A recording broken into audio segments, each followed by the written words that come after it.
Abari kwebembera ekibina kya team chairman MK movement babandize no kushaba okubire kutebekanisibwe Bishop Nathan Ibrahim owa Desta Cathedral arukushabera no kusima emirimo ya General Muhoozi Kinerugaba. When the sun comes, you will have life. When the sun comes, you will be saved. When the sun comes, you will get... Oh, Jesus. I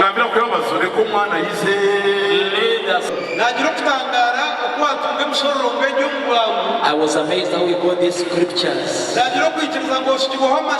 have believed you anointed.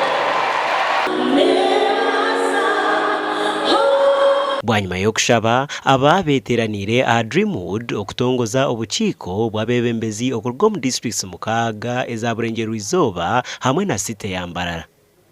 Ngoko shangu serikali ni mbundu itaine magazine ri mabatile muna masasi. So twatandika structures ezi chairman wazikaho kandi na mupirure na face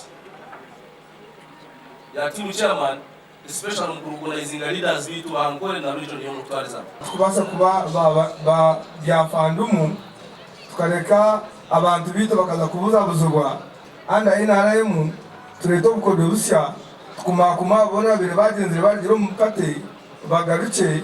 Omukoro gugwishirweho abantu bebitinisa bingi abarimu abajwekero ba mukuru w'ihanga bakuru bentebe za katano abanyishengero hamwe n'abandi. Omwami Toyota chairman wa chairman ngenda kwebaza first of all bakuru bawe bakaza mushaka bakuru umurimo gwabo bwirobo barwana katuru bato twarwana wakati katuru ba informa mwe hati yabari kugomba umbo informa ukazataru wenye no structures even no wakuzamu even in mubebembezi bwa religion hati nkita abanyakatoliki twine structures from the village level up to the national level kandi the structures zikora. Michael Wajera Toyota arukura team chairman MK movement ahigire abantu aba okubuzya enjiri ya gavumenti ya President Museveni na munonga okurwanisa obushomankuzi okukundi ihanga ryabo hamwe no kwiha abatura omuboro barukurabira program za gavumenti.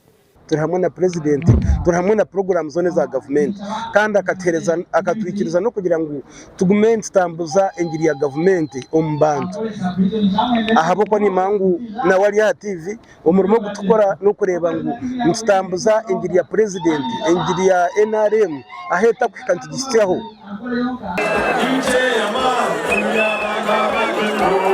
Nde Michael Tumwachire abwa TV West Agacencwire.